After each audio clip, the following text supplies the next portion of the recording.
of the Small Data Store UAE, importance of small retailers for manufacturers in the UAE. Why are they important to you and how should you approach them? Shravan Narula is the founder and CEO.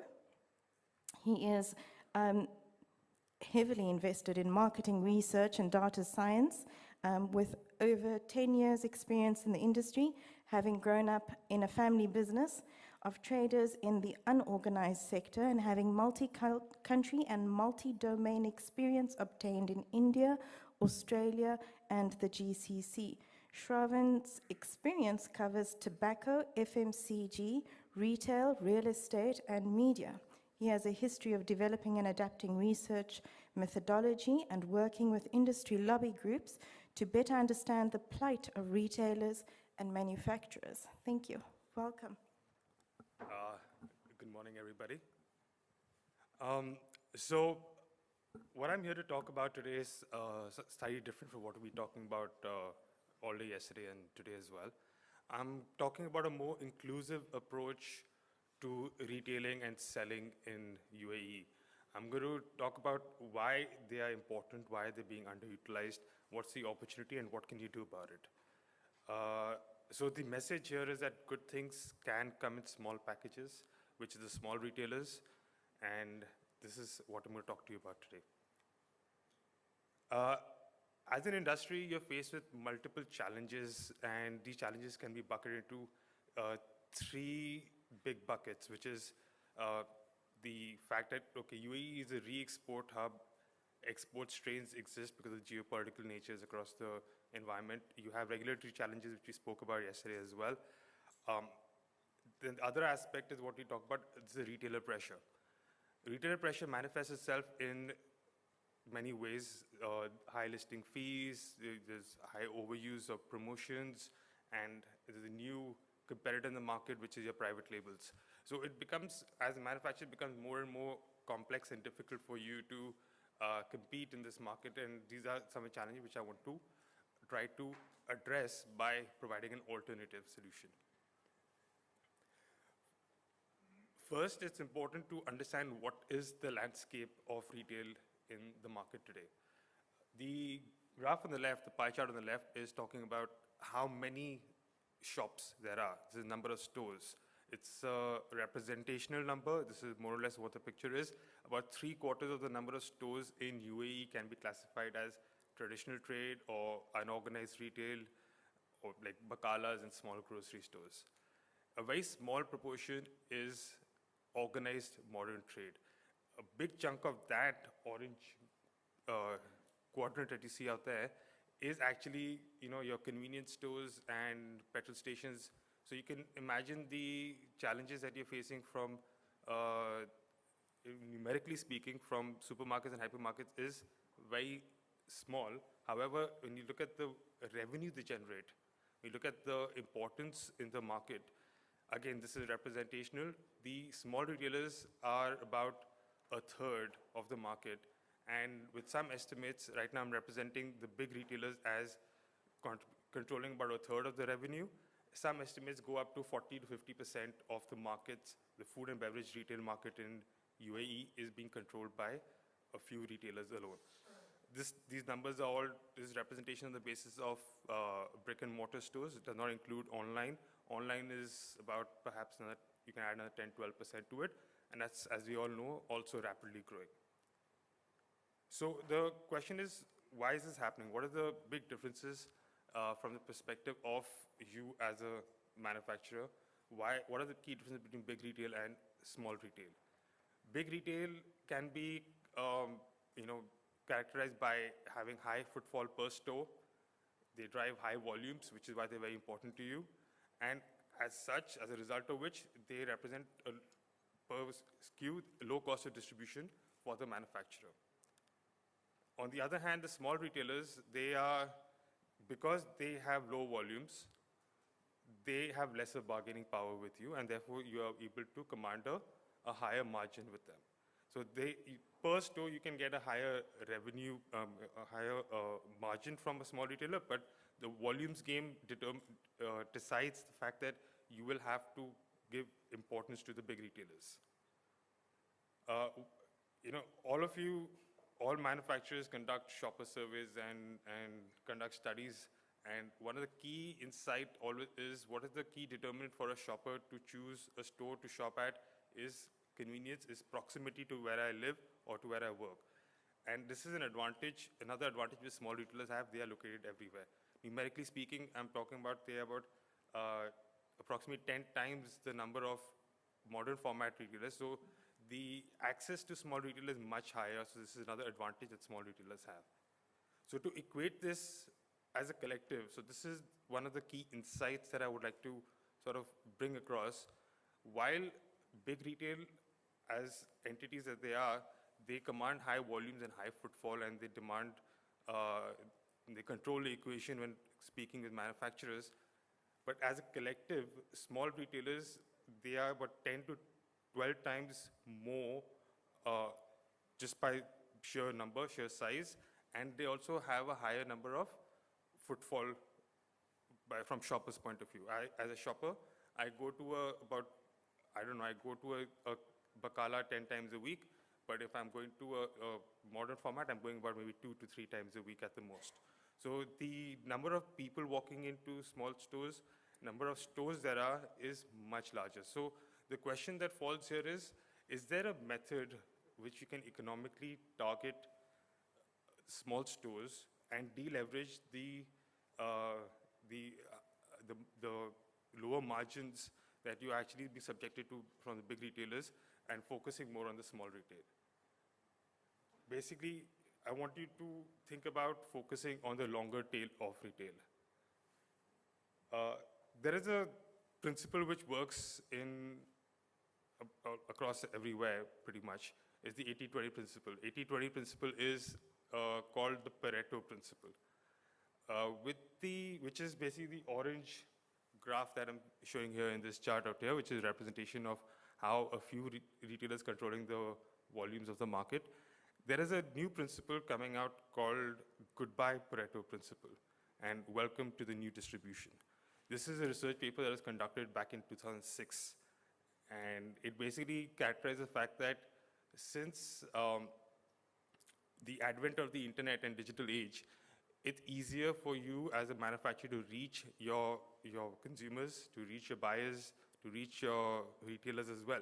So the cost of reaching the long tail has reduced.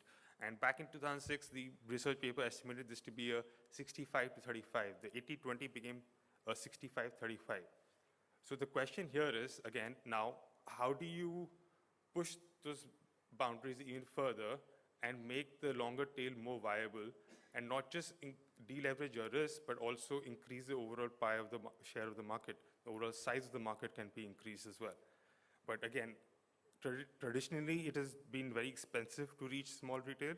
It is, you can't just expand the market without spending. The solution has to be digitally enabled to make it economically viable for you. This way, you can expand the market, you can drive volumes, and you can also command higher margins as well, because you're talking to small retail. To explain how we can go about doing this, I would like to take the example of another market. So I come from India, and India is a traditional market. It is a market where 90% of the retail is unorganized, and that's a massive market. So the purpose of me showing you these numbers from India is that people are investing into significantly big numbers into small retail, into finding solutions in small retail, because they see a viable opportunity is too big. Your reasons may be different, but the approaches may still be adapted to cater to this audience for your benefit. We're talking about a market which is about $700 billion and expected to reach 1 trillion. So that's a big bet in terms of how big people are expecting it to be, and it's worth investing in, and not just on online retail, which is also very big there. So the question is, who are these people who are getting into the space? Why are they getting into it? And as a manufacturer, why are manufacturers investing into these entities as well? On the bottom left, I have some logos of some companies. Some are small, like myself, and some are huge, like there's Reliance, there's Amazon, there's Flipkart, there's Metro Cash and Carry. So these are big companies. Some of them are international, multinational companies. They're betting into this space. Some are backed by the biggest investors. Some are backed by actual manufacturers of food products. What are they doing? They have solutions. So now this is where I'm going to just throw some of these ideas at you. And these things can be done here. They can be conducted in this market as well. And these are just ideas for you to explore, to do other things as well. These are things like connecting stores via EPOS systems. You already have a digitally enabled market, more or less. And if you connect them, there is leverage that you can obtain from that. You can talk about obtaining shopper insights, which again drives better quality product innovation as well as delivery of these products to the consumer where the consumer is. These entities are also doing things like they're purchasing from manufacturers and they're becoming reselling hubs for the small retailers. This is also not just happening in India, but this is also something I've learned is happening in Germany as well, about a cooperative model where a cooperative entity purchases in bulk and sells to the smaller retailers at a better margin, which is basically the margin that can be commanded by a big retailer. And another big aspect which is also happening in UAE is already happening here is the delivery aspect of it. Delivering from the bakala to your house, but in an organized fashion. You have InstaShop and the likes out here, so these things are picking up in traction, but these are also ways for you to better equip the small store to deliver to your consumer if you are better connected with them, if you have access to that kind of information and data from the likes of these aggregators.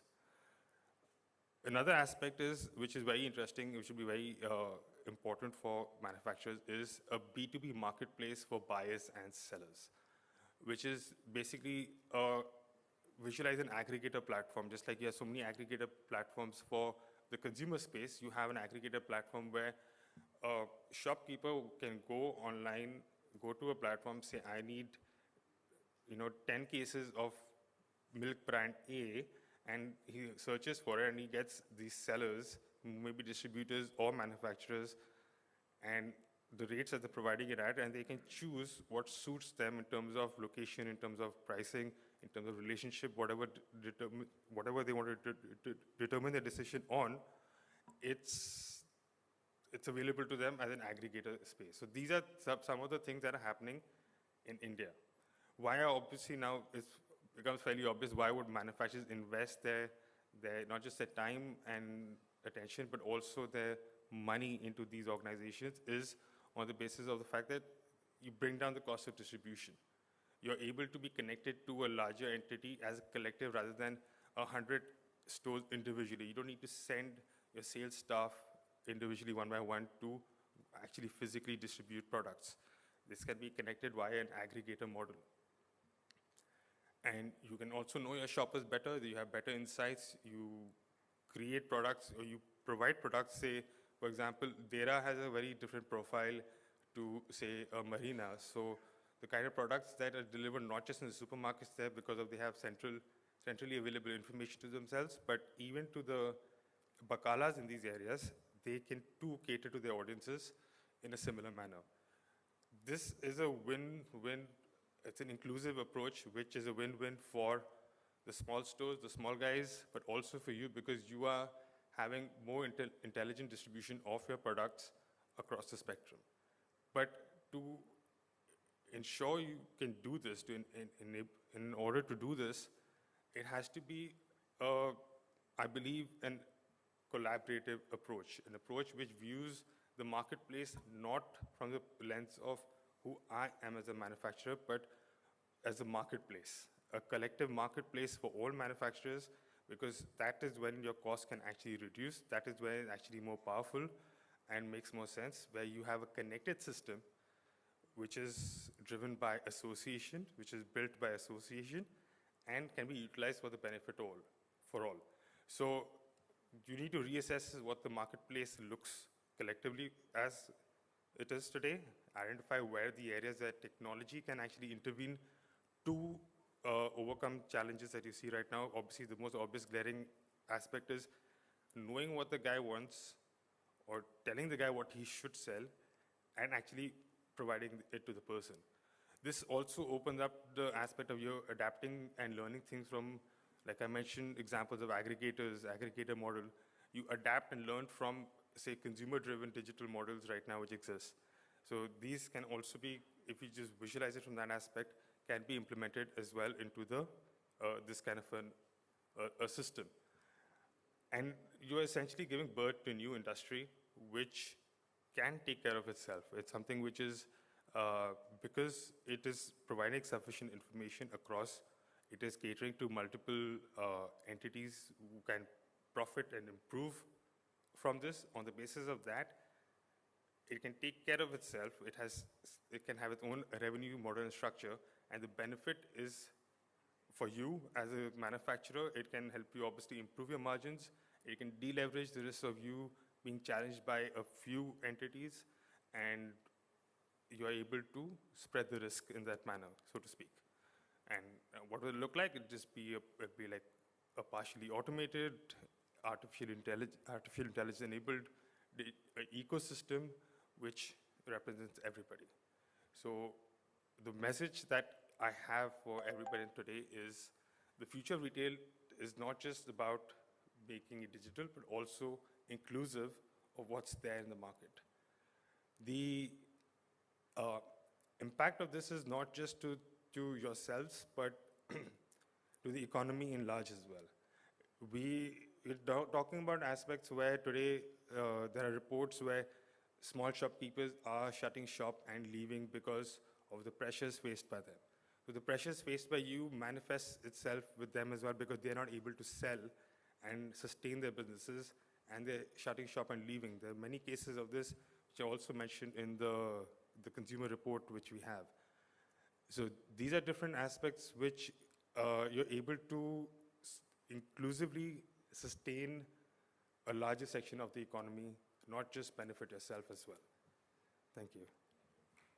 What I love about this forum is that having sat in the CEO roundtables and listened to the complaints and challenges and issues faced by the manufacturers, I can fully understand that the Food and Beverage Manufacturers Association have brought specialists in their field to address almost every single aspect.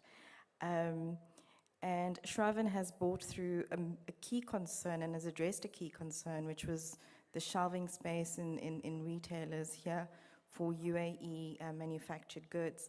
So I think Shravan's got his work cut out for him, and I think he's going to expect a call from all the big manufacturers. I keep getting asked during the break, I really love this job.